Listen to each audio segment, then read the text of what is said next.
అందరికీ నమస్కారం అండి. వెల్కమ్ బ్యాక్ టు చిట్టి తంత్ర తెలుగు.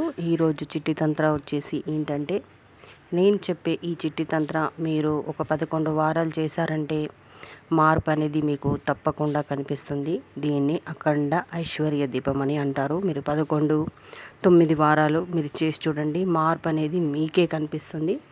ముందుగా కొబ్బరికాయ తెచ్చుకోండి. గురువారం రోజు షాప్ నుంచి కిలో హాఫ్ కేజీ అన్న చక్కెర తెచ్చుకోండి. కిలో తెచ్చుకుంటే మీకు 2 సార్లకు 3 సార్లకు వస్తుంది. అలాగే ఒక కమలం పువ్వు అండి, కుదిరితే మీకు కమలం పువ్వుల ఒత్తులు దొరుకుతాయి, అది తెచ్చుకోండి. లేకుంటే మామూలు ఒత్తులైనా పర్వాలేదు, తెచ్చుకోండి. తెచ్చుకున్న తర్వాత కొబ్బరికాయని ముందుగా పగలగొట్టేయండి. పగలగొట్టిన తర్వాత చక్కెర అనేది ఒక బౌల్లో పోయండి. చిన్నది ఇత్తడిది ప్లేట్ ఉంటుంది కదండి, దాంట్లో పోయండి. లేకుంటే మట్టి ప్రమిద ఉన్న దాంట్లో పోయండి. కొంచెం కంచు పెద్దగా ఉండాలి దీపం ముట్టించేది. అందులో ఈ కొబ్బరికాయని మీరు చూసుకోండి, సైజు పెట్టి చూసుకోండి. ఆ తరువాత ఆ చక్కెర పైన కమలం పువ్వు ఇలా ఫ్లవర్ ఇప్పి ఉండాలండి. ఆ పువ్వుని ఆ చక్కెర మధ్యలో కూర్చోబెట్టండి. దానిపైన కొబ్బరి చిప్ప ఉంటుంది కదండి, మనం పగలగొట్టింది, అది పెట్టేయండి.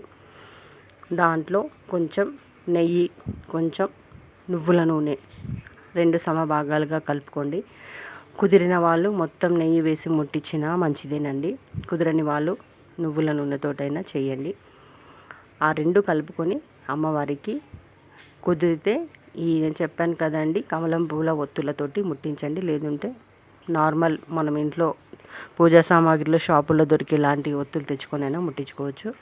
ఇలా ఒక 11 వారాలు చేయండి. అమ్మవారికి దీపం ముట్టియండి. దీపం, ధూపం, నైవేద్యం అమ్మవారికి పెట్టండి. తర్వాత తెల్లవారి మీరు ఆ ప్రమిదని, ఆ కొబ్బరికాయని జరిపేసి ఆ చక్కెర ఉంటుంది కదండి, దాన్ని ఒక స్వీట్ పదార్థం, చక్కెర పొంగలి అన్న పాయసం అన్న చేయండి. చేసి మీ దగ్గరలో ఉన్న గుళ్ళకి వెళ్ళండి. లేకుంటే మీ ఇంటి పక్కల చిన్నపిల్లలు ఉంటారు, వాళ్ళకి తినిపించండి. కొంతమంది చిన్నపిల్లలు తినిపిస్తే పర్వాలేదండి, కొంతమంది తప్పుగా అర్థం చేసుకుంటారు. గుళ్ళోకి వెళ్ళి అక్కడ ప్రసాదంగా పెట్టండి. మార్పు అనేది మీకే కనిపిస్తుంది.